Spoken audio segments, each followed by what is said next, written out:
Hello po mga kababayan, kamusta po kayong lahat? And once again, welcome back to another episode of Simply Talkies Vlog. So ang pag-uusapan natin mga kababayan ay itong si Rodrigo Duterte at yung mga kanyang mga nakapalibot dati sa kanya. Lalong-lalo na yung kanyang economic advisor. Sino ba yun? O mamay malalaman nyo kung bakit, no? At ano itong economic advisor niya, no? Ano ang mga naimbestigahan sa taong ito at kasangkot din po ito sa ginawang investigasyon ng ombudsman. Okay, bago po tayo magpatuloy, tayo po ay magbibigay pugay at pasalamat sa lahat ng ating channel members, followers, subscribers, nagla-like at nagsishare ng ating mga videos, sa mga nagbi-video replay, sa mga nagsishare ng kanilang blessings through super thanks, super chat, super stickers. Tulad po ni Miss Andrea Jong, siya po ay nagpa-super thanks sa atin. Maraming salamat po Miss Andrea, no? Napaka-super supportive nyo po. No? At ganun din po yung mga katuwang natin diyan sa ating video premiere during video premiere pala diyan sa chat box. No, yung mga moderators natin, mahuhusay po silang mag-moderate at doon po sa mga patuloy na dumadalo sa ating video premiere. Mag-shoutout tayo, no, ng mga ilan nating kasamahan, ano? Tulad po ni Ate Marie Chris Hernandez, si Elora, si Kai, no? Magkasama po 'yan dun sa kanilang buong department, sa kanilang trabaho, sa buong Palawan, no? Maraming salamat po sa Zambales at sa bayan ng Norte diyan, no? Alam niyo nasa Ilocos region, sa buong West Philippine Sea, at kay Tita Aurora, no, kay Aichang, kay Miyu, kay Kaluyal Wanabet, Kaluyal Senchang, kay Beth M, kay Milestan, Alex Andrade, Mami B, Mami Peng, Ate Maite, si Maritel T, Priscilla Acepcion, si Ilocana Kana, Carclea, Hattori, Lorna Rafael, si Mohamed, si Red, RN 2 cents, no? Sino pa ba yung iba? Marami pa pong iba, si Malditang Lola, Mami Lou Parker, Tita Nandito, si Jean Jagers, Virgie Pamposa, at doon pa po sa mga shout out lahat sa inyo, no? And may God bless you all, at ganun din po sa ating mga modern heroes na OFWs, shout out po lahat sa inyo, no? Pagpalain nawa kayo ng Diyos. Always take care and be safe. At wag niyo pong kalimutan ito, sa Friday na po ito, no?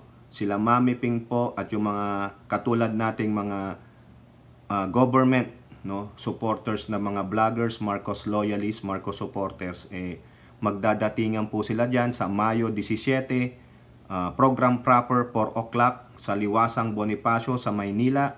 Magdala kayo ng mga ekstrang gamit ninyo, tubig, hydrate, ekstrang pagkain, no, at mga yung inyong pamalit kasi mainit po, no. At kung maari, wag na kayong magdala ng mga maliliit nyong chikiting, no, para hindi po sila maabala dyan. Okay, be safe always.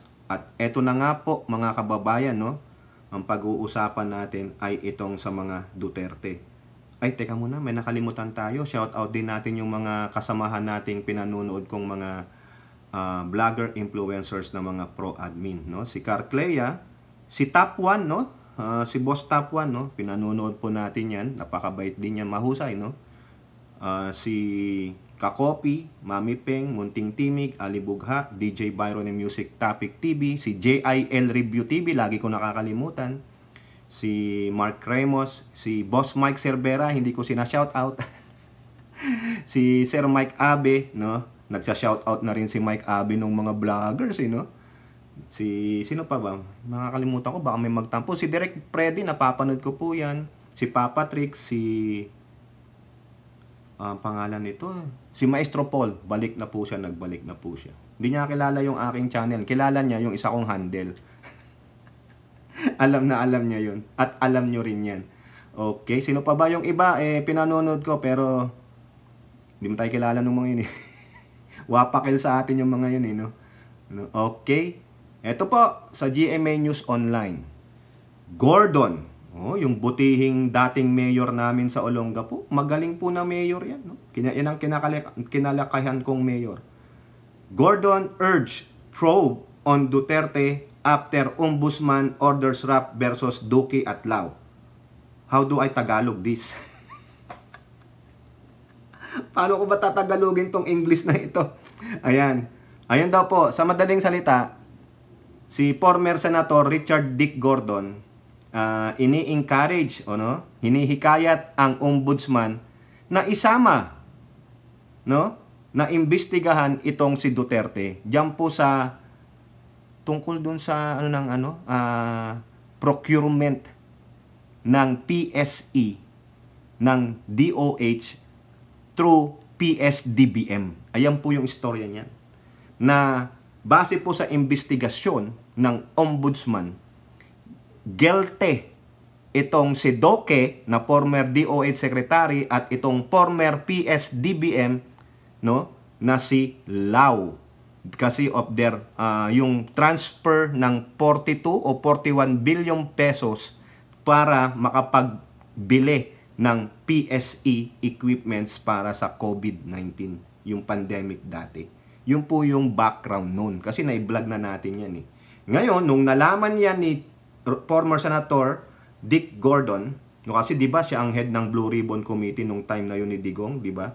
Sinira po dyan ni Digong si Dick Gordon. Inatake nila ng inatake yan. Yung pala, kalaunan mga kababayan, yung palang ginagawang Senate Blue Ribbon investigation tungkol po dito sa Parmalee na ito, totoo pala. Di ba? Nung tayo, sumusuporta tayo kay Digong, aminin natin, sumuporta tayo dyan kay Digong kasi ako po talaga, nagsawa ako sa dilaw.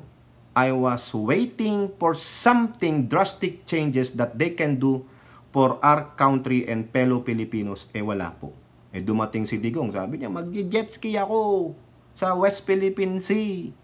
Ubusin ko ang mga drugs sa bansa ng 6 months. Yung pala, okay, sige. Yung pala, wala din. Tingnan nyo nangyari.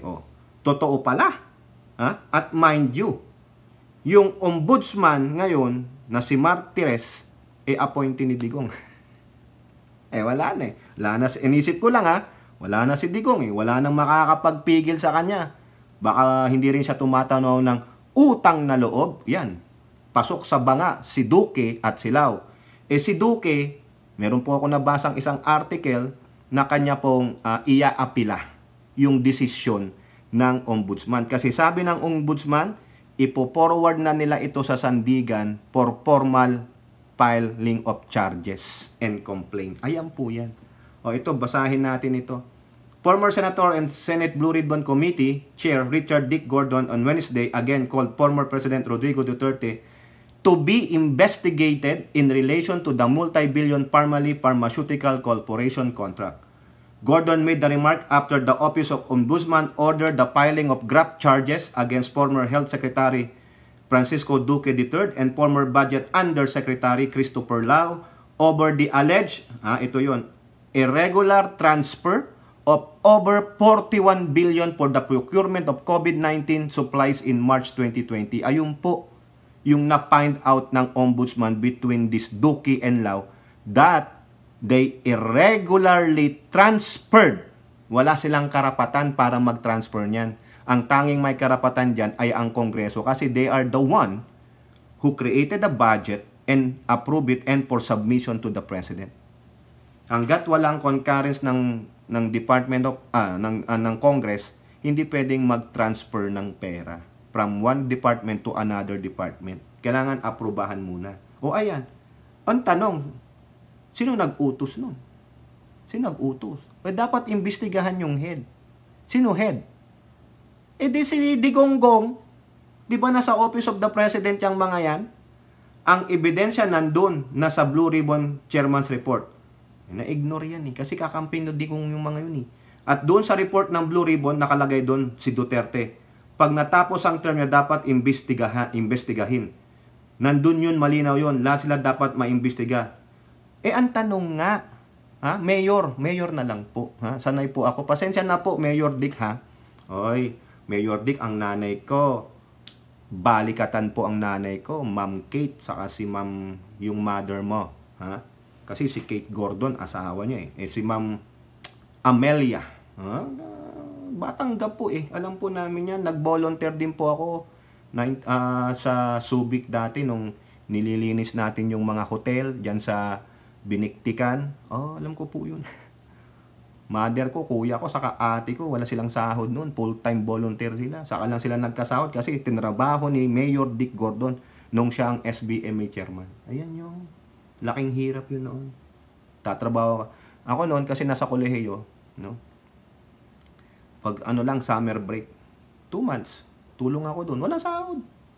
Kami pa nagbadala ng mga pagkain. Wala yun. For the love of our city. At ang loyalty ay nasa Gordon.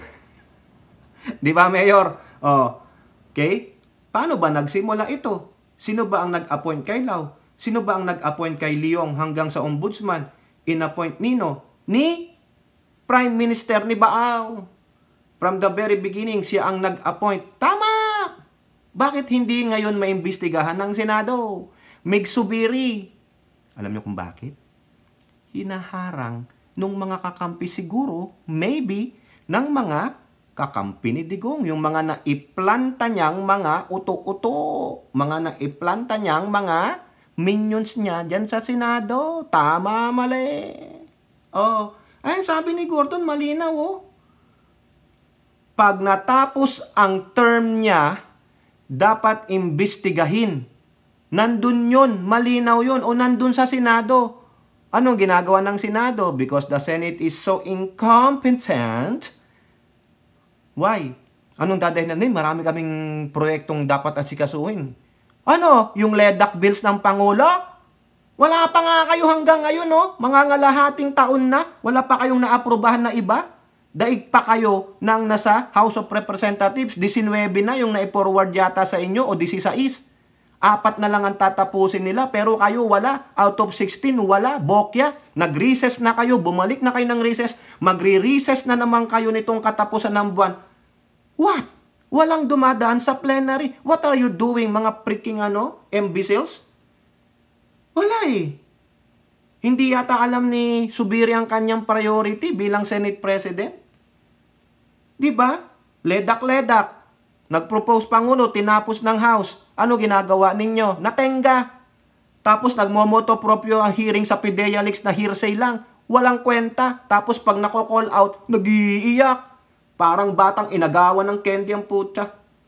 Parang yung ma-recall ko lang, yung naglalaro kami sa kalsada merong anak mayaman, gusto makipaglaro, spoiled brat, kumakain lang ng ganito, ayaw mumigay, inagaw sa kanya, inagaw sa akin, tangina, huwag ka na makipaglaro sa amin, masyado kang spoiled, di ka bagay dito.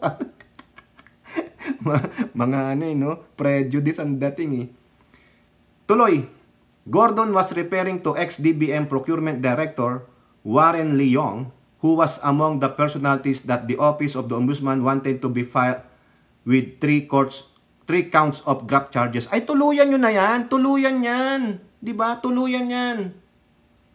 Dapat lang yan. Dapat nyong tuluyan yan. Huwag nyong anuhin yan. Nakakahiya po kayo. Sama nyo yan si Leong, ha? Hindi pwedeng yan. Hindi pwedeng hindi siya hindi kakasuhan, mga kababayan. Nakakahiya po Diba? O eto po, mga kababayan, tuloy natin ha. Sabi pa nito, while the former senator praised the Office of the Ombudsman for its latest decision, Gordon still found the investigation lacking as he noted how Duterte allegedly protected personalities that were linked to the controversy. O yan, totoo naman. Among them, former presidential advisor Michael Yang, who lent money to the officials of Parmali for its COVID-19 kits contract with the Philippine government.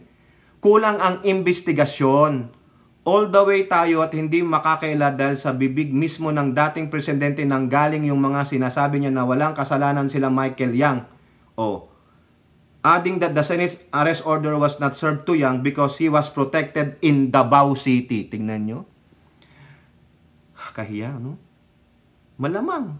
Hindi naman sa pag-aano sa Davao City. Kanlungan ba kayo ng mga criminals dyan? Diyan daw tinago Pinotektahan ni Duterte itong inchik na si Yang sa Davao City.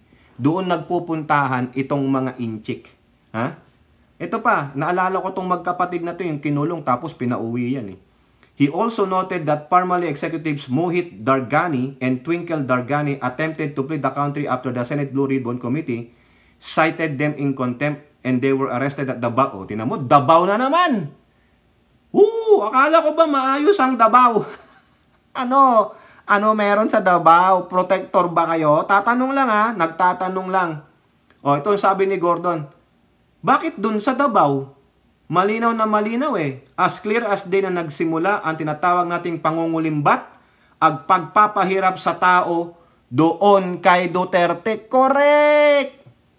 Ito nga po ang sabi ng kaibigan natin, Sinasabi ni Digong noon, during the pandemic years, wala na daw pera ang gobyerno, kaya kailangan mangutang. Talagang ang dating nila, hero. Alam ko yun. Sabi nga nila, sabi ni Duterte, lang tayong pera. Hahanap tayo ng pera. Hahanap daw sila ng pera. No? Mamaya malalaman nyo, baka saan niya nakuha yung pera. O sabihin natin, nangutang, kaya nga ang laki ng iniwan niyang utang. Tapos sinisisi ang Pangulong Bongbong Marcos. Bakit daw larga ng larga sa ibang bansa? Bakit daw utang ng utang? Mga gunggong pala kayo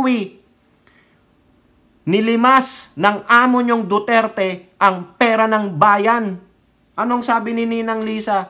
Wala kaming makuwang pondo. Kaya nga, di ba, nangutang? Para at least makapangalap tayo ng magpopondo dahil walang iniwan si Digong. Hindi nga nakapagbayad ng utang si Pangulong Bongbong Marcos, naglabas tayo ng ebidensya. This first quarter of this year, ilan nang binayad? Kita nyo? Eto si Digong, hanap tayo pira. Diba? Kakaasar Yung pala pinagtulungan tayo ng mga inchik. Mamaya malalaman nyo, diba sabi natin, yung Michael Yang na yan, hindi naman mga Pilipino yan. Mga inchik. Tapos galit na galit kayo sa Pangulo dahil naninindigan sa West Philippine Sea na mga gumagago ay inchik. Yung pala, yung pinoni nyo, kadler ng mga kriminal na inchik.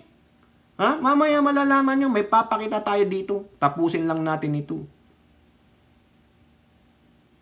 Gordon then lamented how former officials in the country were not facing accountability, unlike in other Asian countries where even their presidents were put in jail over their involvement in similar controversies. Bakit dito? Hindi natin mapakulong ang presidente. Ano bang mahiwaga samantalang gabi-gabi noon, inaamin niya na siya ang nagbigay ng appointment? Correct! Nagbigay ng appointment, hindi naman siya pala Pilipino. Di ba dapat may mga ganyang kalaking iskandalo? Hindi pwede yan. Not one whiff of corruption. Mga pulis, huling ninyo na lahat yan. Di ba? Tama naman. Ito pang kayabangan ni Duterte nung iniimbestigahan nga ni Gordon itong Parmali, ang sabi niya, in 2021, Duterte slammed the inquiry and offered to resign. It graft in the government procurement is proven. Ayan na. Yun nga lang, hindi na 2021.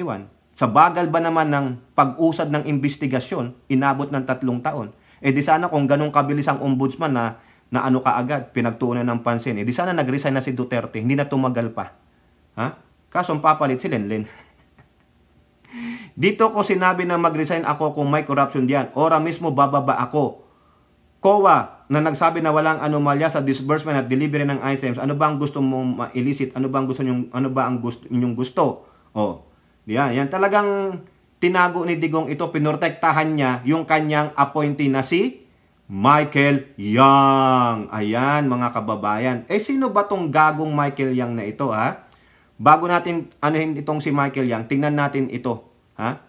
Ito, i-content na rin natin Isingit din natin para may connection. Chinese trader added in Parmali graft case. Ayan. Sino yung Chinese trader na yan? The Office Ombudsman has reversed its decision to clear a close associate of former Rodrigo Duterte, old economic advisor. Ni-reverse nila yung decision kasi di ba nag-decide na, sabi nga ni Duterte, sabi ng Ombudsman o ng COA, wala daw irregularities. Ngayon, ni-reverse nila. Ito lang, ni-reverse. Okay? Sa balita to ng Inquirer, May 10. Naisama na natin to sa vlog natin Anong pangalan ng economic advisor niya? Chinese businessman. Michael Yang. Yun. Chinese economic advisor ni Digong. In-appoint niya. hindi naman Pilipino. Ha? Sino pa ang ano diyan? Sino pa ang dinamay ni Martires dito? Kasama si Lin Wengxiong. O yan. Si Lau Yang and Lin. Lin Lau Yang. Ayun, yung mga gago ng mga inchik. Ha? Mga inchik. Ang ano ni Duterte, talagang ipinasok niya sa gobyerno niya ang mga inchik. Di ba bawal yan? Kakahiya oh. Pag ano yan sa taong bayan, mga kababayan. O tignan nyo to. Tingnan nyo tong Michael Lau na ito. Ay, Michael Lau. Michael Yang oh. Ito po, sa tulong po ni Benji Contreras. No sir, salamat po. Tingnan nyo po ito ha. Ayan oh. Okay, tingnan natin yung report ng Philstar. Michael Yang's associate have gone into hiding. Oh, nagtago na po. Kailan lang yan, oh? May 14, 2024. Ha? Associate of former President Rodrigo Duterte's economic advisor Michael Yang, who is being investigated by a House Committee for Drug Links. Drug links. Kita nyo? Mamaya lalabas pa tayo ng ebidensya through the posting of Sir Benji Contreras. May have all gone. Lahat sila gone into hiding after being found to have faked their identities. Wow, digong, digong, digong. Ha? Ganyan na mayagpag ang mga inchik nung time ni Digong. Pati ang mga pogo na punong-puno ng kabalbalan. Sa separate content natin, makikita nyo yung pogo dyan sa Banban Tarlac. Ha? Kita nyo. And use spurious. And use spurious. Ano ba namang word dyan? Can you make it in Tagalog? Documents to acquire vast land holdings in the country. Talaga, binenta ni Digong ang ating bansa sa mga inchik. Ginawa niyang economic advisors, ipinasok niya sa department ng PSDBM. Ha? Mga negosyanteng inchik ang nagtagumpay sa loob ng 6 na taon. Tapos sinasabi niya, sa West Philippine Sea, ha? Tubig lang yan. Putang ina talaga. Kita nyo, sino ngayon ang sell out? Sino ang nagbenta? Tanong yan ha. Oh, baka mag-cyber libel sa akin. Tinatanong ko kayo. Ha? This was according to Representative Ace Barbers, chairman of the House Committee on Dangerous Drug, who said that Chinese nationals pretended to be Filipinos so they could engage in a property buying binge, most likely for their illegal activities like drug trafficking. Paano po yan ha? Ito po kasi sa balita ng GMA News Online. Ayan o, House to invite ex-President Duterte advisor in 3 billion pesos Pampanga drug buy-bust inquiry nung May 12 report ng GMA. So yan, nag-i-inquiry na sila, ha? Gumagawa na ng hearing. Ngayon, itong balita na ito sa Philstar May 14, nagtago na, hindi na makita. Biruin nyo yan, mga fake identities, bibili ng lupa, gagawin kung ano man yan. Kita nyo to? Binababoy po tayo. They, yung Yang's associate, never showed up at committee hearings.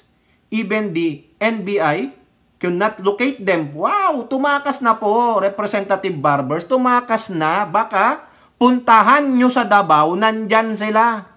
Dapat yung Davao City, i-cordon nyo yan. Pinamumugaran ng mga criminals kasi tago ni Duterte. I love China. I love Xi Jinping. He is like a brother to me. Yun ang sabi ni Rodrigo Duterte sa interview niya doon sa isang inchik dyan sa China. Diba? There is a saying that plight is indicative of guilt. Correct. Diba? Parang si Kibuloy. Wala na rin. Sila. Mga Duterte minions, kung hindi mga drug lords, hindi corrupt, ang daming kaso. Kaya pala wala tayong mabalita na nakahuli ng drug lords na big time sa Duterte.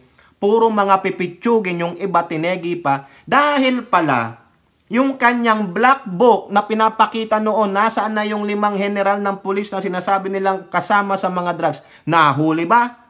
May nahuli ba doon sa drug matrix niya na big time drug lords? Wala. Kasi bakit?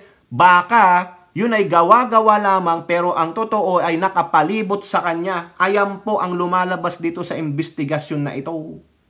Diba? If they are really innocent, we urge them to come out and explain their roles in the labyrinth. Labyrinth? Grabe naman yun, Hattori. Can you care to explain? What is that in Tagalog? Labyrinth. O, alam niyo na ibig sabihin yan? They created. Barber said, referring to Young's allies, A.D. Young, Henry Young, and Elaine Chua, among others, lahat po. Pasensya na po sa mga totoong Filipino-Chinese. Kayo naman dyan, mga Filipino-Chinese, nasaan ang loyalty ninyo? Just in case. Bakit hindi nyo makondina yung pangbabuli ng mga Chekwa dyan sa West Philippine Sea sa mga Pilipino? Kung sinasabi nyo Filipino-Chinese kayo. Dapat kayo ang tawagin magkaroon ng loyalty check. Hindi ang AFP, hindi ang PFP. Tayong mga 100% Pinoy. Ako 100% Pinoy yung kulay ko, ang itim-itim ko. Sabi nga nila, ita nga ako eh. Ano ngayon? At least Pilipino ako. Kayo. Yellows kayo eh. Diba? Mga ano kayo eh. Genjits kang kayo eh. Dapat kayo ang i-loyalty check eh. Kung pipwede nga lang yung moving the purge eh. Bahala kayo. Kung kayo kakampi sa China, wala kayong masabi sa pambubuli, ay chinchik kayo. Hindi kayo Pilipino. Mga hayop kayo. Dapat kayong i-purge. Diba? Quote, I always say that we have no problems with Chinese nationals doing legitimate business in our country. Correct. Agree ako. But doing these illegal drug activities is another story. We have extended all invitations to these people and we have observed due process. Using fictitious documents and corporations, fraud yan. No? Barber said the Chinese went on buying sprees and allegedly bought hundreds and possibly thousands of hectares of agricultural and residential lands in the Ilocos region during the previous Duterte administration. Bakit sa Ilocos region, Duterte? Bakit sa Ilocos region? Dahil kay Aimee. Oy, kaduda-duda ka rin, Aimee. No? Dapat ka ring imbestigahan, Aimee Marcos. Wala akong pakialam kung Marcos ka. Diba? Wala ka nang nagawa para sa bayan. Yung kanyang ARB, kung di naman pipirmahan ng Pangulo yun, ano accomplishment mo? Wala!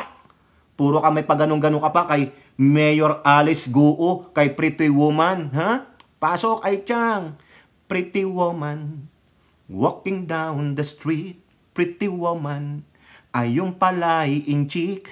Pretty woman, inchik na may pogo, nagtatago sa pogo. Hindi niya alam kung kailan siya pinanganak. Wala siyang birth certificate. Mga nanay, paalala lang mga tatay, make sure may mga birth certificates ang mga anak ninyo.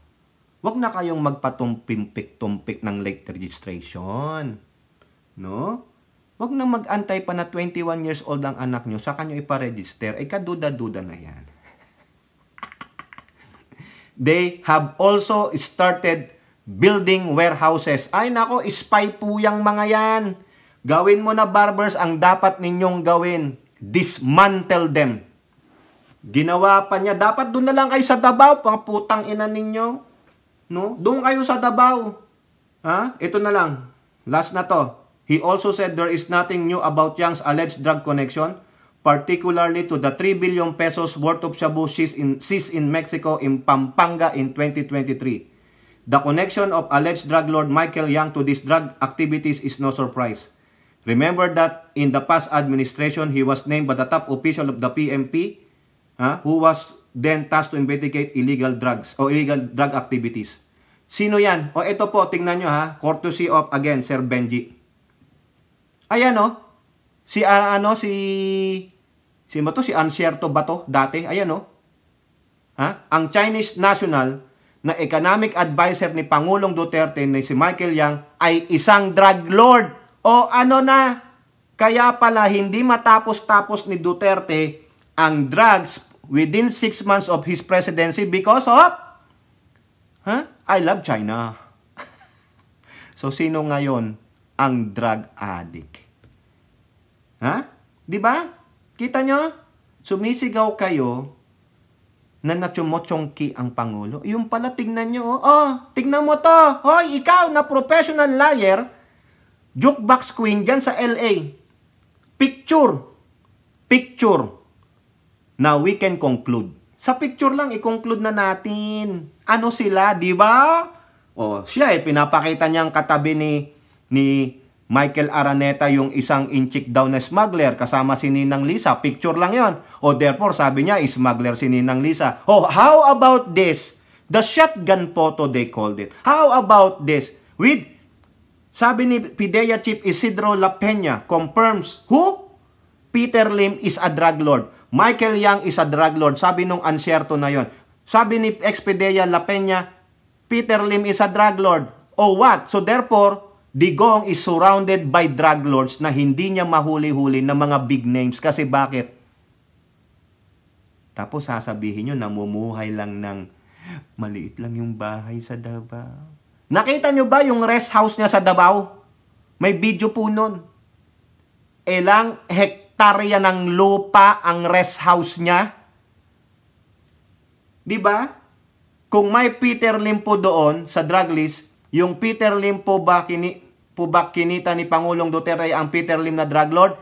Yes, he is. Kumpare niya si Peter Lim. Diba? Oh, so tapos kayo, sisigaw kayo ng drug lords ang Pangulo, may koneksyon sa droga ang Pangulo, humihitit, wala nga kayong mapakitang ebidensya, pa-hair follicle, whole follicle pa kayo. Who are you? Ano ang sabi ni Roque? Na si Roque ang prominenteng nanghihingi ng drug testing, follicle test, drug testing kay Pangulong Bongbong Marcos. Ha? Roque, baka nakakalimutan mo ang sinabi mo, gago ka. Ayan ebidensya. O sino ngayon ang tumbabalentong na hinayupak kang budanding ka? Ha? Talakitok ka na, budanding ka pa. Oh, di ba? Nakakahiya kayo. Ginawa nyo pang economic advisor, pinasok nyo sa PSDBM, pinaglaruan ninyo ang Pilipinas, ba't tanungin nyo na rin, siyasatin nyo na rin, si Bongo. Dahil si Bongo sumisigaw daw ng drug huli doon sa PIDEA leaks, ang layo po ng sinasabi ni Bongo, out of touch siya. Kasi ang usapan doon, moto proprio for Batangas Drug Hall, the place itself, Batangas. At PIDEA leak. Naalala nyo nung third hearing, pumasok siya doon? Tinatanong nyo yung PIDEA, ano nangyari doon sa nahuli nyo ganito sa lugar? Teka muna, nasaang lugar ito? Hindi naman yung parte. Nakakahiya. Ginaji siya dahil may nahuling mga nag-aano ng droga. O malay nyo. Diba? Bakit hindi nyo imbestigahan si Senator walang kwentang Bongo? Go! Inchik. O, pasensya naman, Senator Go. Inchik ka naman talaga, di ba? Oh, last name mo, Go di inchik. Di ba? Kakahiya, Ang tindi nito, mga kababayan. It was discovered that the one on top of the drug trade was Michael Yang. O, ano nang masasabi mo dito? Duterte. Digong Duterte. Ha? O, ayan, If the picture paints 1,000 words, then why can't I paint you? Tignan ninyo ang larawan. I-apply natin yung sabi nung luka-luka dito. Michael Yang Duterte, magkasama, ano na? Di ba? Gagamitin natin ngayon yung pinagsasabi nila. Shotgun photo. Tignan nyo yung nasa kanan ni Duterte. Inchik na inchik! Talagang naging heaven tayo ng mga kriminal na inchik. Ibinato ng China ang kalahating mga kriminal, mga drug lords nila sa bansang Pilipinas. Hindi ba kayo nahihiya niyan? Di ba? Ginago ninyo ang bansang Pilipinas. Di ba? Nasaan to ngayon? Nasaan sila? Ngayon, buti na lang ang Presidente Marcos. Lahat pinaguhuli pero buhay. May ma-EJK man, I don't know why. Di ba? Kailangan pa-imbestigahan pa rin niya ng Pangulo kung sino yung nagpa-EJK sa kanila. Pero mas mababa po yung mga ganyan, yung mga gago lang na pulis. Pero kay Duterte, baka tama nga yung sinasabi ni Lenlen Nung nag-report si Lenlen sa United Nations Di ba? Dahil alam natin,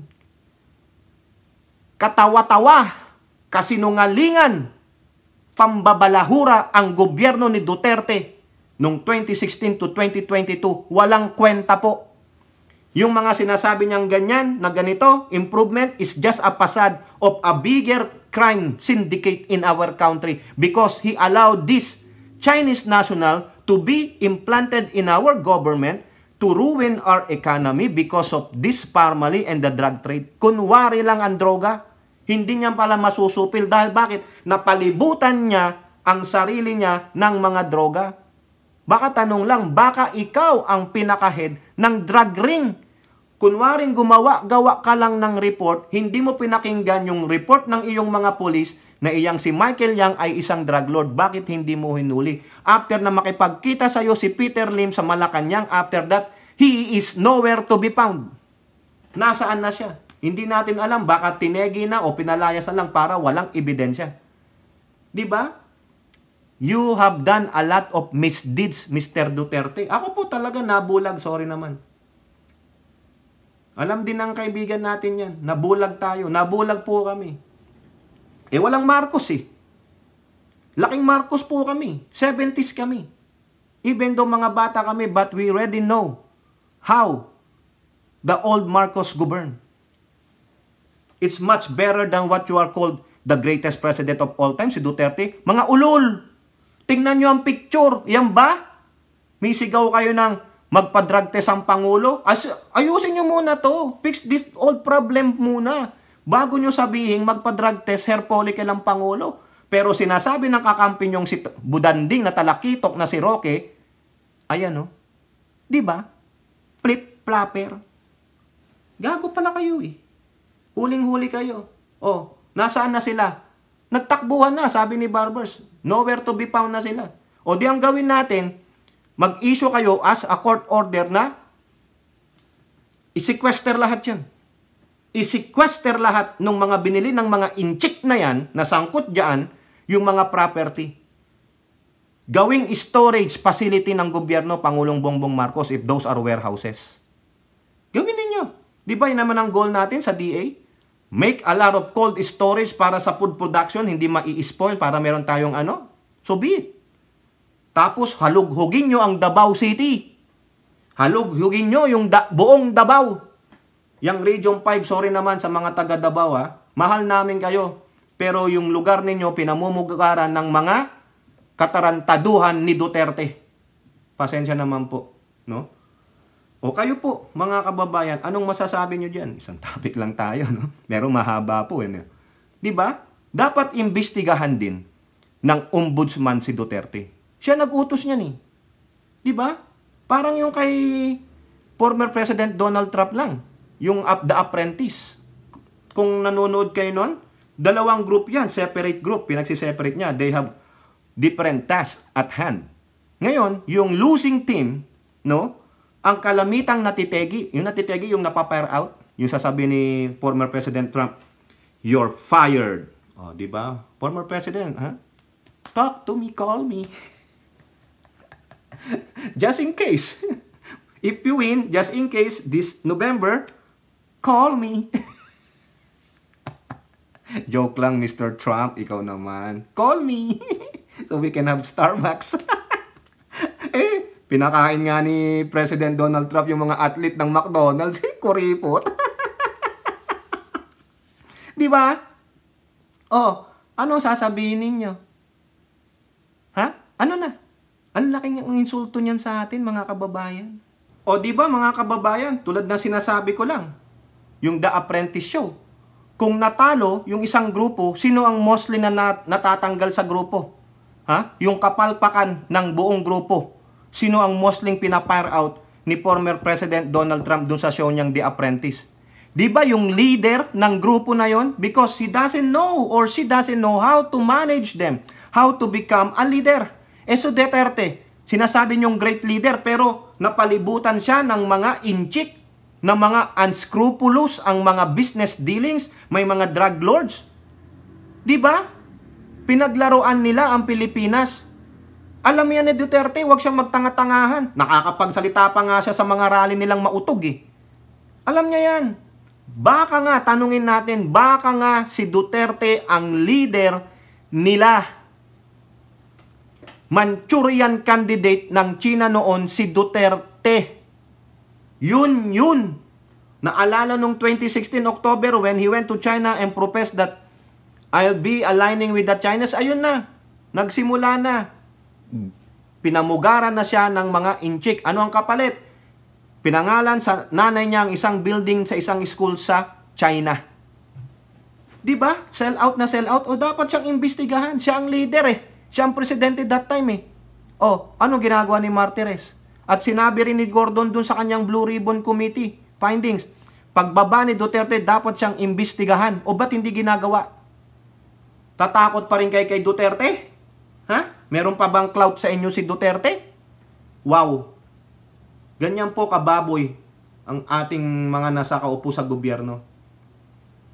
Diyos mio, grabe ito. Kaya pala, kala ko ang galing-galing. Yung pala, pinalibutan niya. Siya yata ang pinaka-master sa kanilang lahat.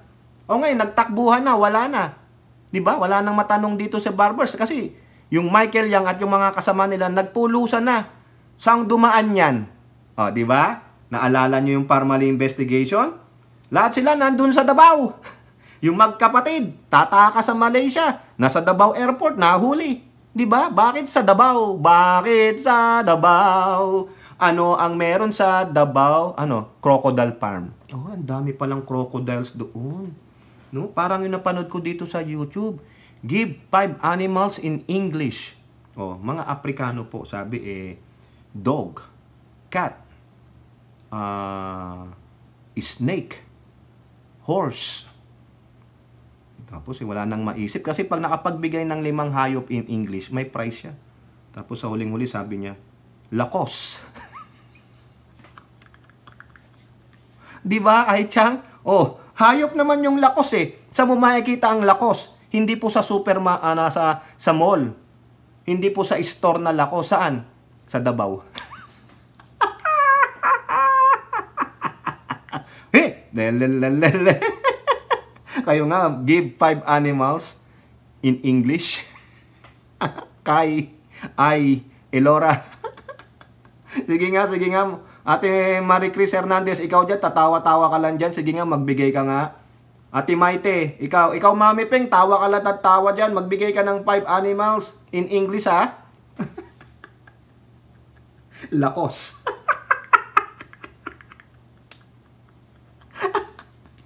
Di ba? O, tawa-tawa kayo. Totoo yun. Napanood ko sa YouTube eh. Tawan-tawa. Kung di nyo magets, punta na lang kayo ng Davao. Okay? Kayo po mga kababayan. Tama po ba na dapat imbestigahan din itong si Digong ng Ombudsman tungkol po dyan sa illegal transfer ng 41 billion between the DOH and the PSDBM? And also, dapat ding ipatawag si Duterte, hindi lang si Michael Yang, na former ex-economic advisor niya, doon sa drug buy-bust. Yung 3 billion drug buy-bust sa Pampanga noong 2023. Dapat sama siya dyan. Dapat tinatanong natin sino pa yung mga hindi Filipino citizen na nandyan sa circle? Maski na si Pangulong Bongbong Marcos, sino ang hindi mga Filipino citizen sa circle mo, sa administrasyon mo? Dapat tanggalin yan. Unconstitutional yan. Wala dapat foreigner dyan. Diba? Kaya pala, yung lokal-lokal na dito, hindi ma-appoint as sa gusto niya. Kasi hindi naman pala siya Pilipino. Nagtatago sa saya ng pagiging US citizen. Sabi nga bye bye Miss American Pie. Ang gandang kanta nun. Very memorable yun. It's a good song. Pero nakakaiyak po yun. Okay, kayo po, ano pong inyong masasabi? Comment down below and don't forget to like and share. Hope to see you on our next videos. Bye-bye, God bless.